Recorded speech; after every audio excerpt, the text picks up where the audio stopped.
ಬಹಳ ಬೆಳೆಸ್ಕೊಂಡೇ ಹೋಗ್ಬೇಕು ಅನ್ನೋದು ನನ್ನ ಉದ್ದೇಶ ಅಲ್ಲ. ನನಗಿರ್ತಕ್ಕಂಥದ್ದು ಯಾವ ಯಾವ ಸಂದರ್ಭಕ್ಕೆ ಒಂದು ಇಶ್ಯೂ ಬರ್ತದೆ, ಬಂದಾಗ ಅದನ್ನ ಜನರ ಗಮನಕ್ಕೆ ತರೋದು. ನೋಡಿ, ಅವರು ನನಗೆ 3 ವಾಚು ಇದನ್ನೆಲ್ಲ ಡಿಕ್ಲೇರ್ ಮಾಡಿದ್ದೀನಿ ನೋಡು ಅಂತಂದಾಗ ಅದರಲ್ಲಿ ನೋಡಿ ಅಷ್ಟು ಇದ್ರೆ ನಂದೇನು ಪ್ರಶ್ನೆ ಇದೆ?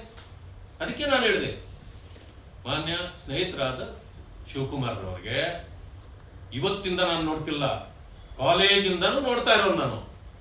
ಅವರಿಗೆ ಅನೇಕ ಕಾಲೇಜಿಂದ ಇರ್ತಕ್ಕಂಥ ಫ್ರೆಂಡ್ಸ್ ಇದ್ದಾರೆ, ಅದರಲ್ಲೂ ನಾನು ಒಬ್ಬನು. ನಾವೆಲ್ಲ ಸ್ನೇಹಿತರು, ನಮಗೆಲ್ಲ ಗೊತ್ತಿರೋಂಥ. ಅದಕ್ಕೆ ನಾನು ಹೇಳಿದೆ, ಇವತ್ತು ದೊಡ್ಡ ಮಟ್ಟಕ್ಕೆ ಬೆಳೆದಿದ್ದಾರೆ ಅವರು. ಇದು ಯಾರು ಹೊಟ್ಟೆ ಉರಿ ಪಡಬೇಕಾಗಿಲ್ಲ, ಅವರು ಎಷ್ಟು ಕಷ್ಟಪಟ್ಟು ಬೆಳ್ಕೊಂಡು ಬಂದಿದ್ದಾರೆ.